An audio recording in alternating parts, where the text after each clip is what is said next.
Pandian stores அடுத்த வர எபிசோடில் பார்த்திங்க அப்படின்னா, ராஜி அவங்க அப்பாவை மறுத்து பேசிகிட்டு இருக்காங்க. இந்த மாதிரி அவங்க அப்பா கிட்ட, இந்த மாதிரி நான் வந்து கல்யாணம் பண்ணிக்கிட்டதில் உங்களோட தங்கச்சி குடும்பத்துக்கு எந்த ஒரு சம்மந்தமும் இல்லை.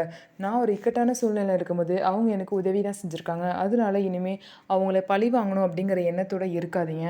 தயவுசெய்து அவங்க எல்லாத்தையும் மன்னிச்சிடுங்க அப்படின்னு சொல்லிட்டு ராஜி வந்து சொல்கிறாங்க. அதை கேட்டு பார்த்திங்க அப்படின்னா அவரும் வீட்டுக்கு போயிட்டாரு.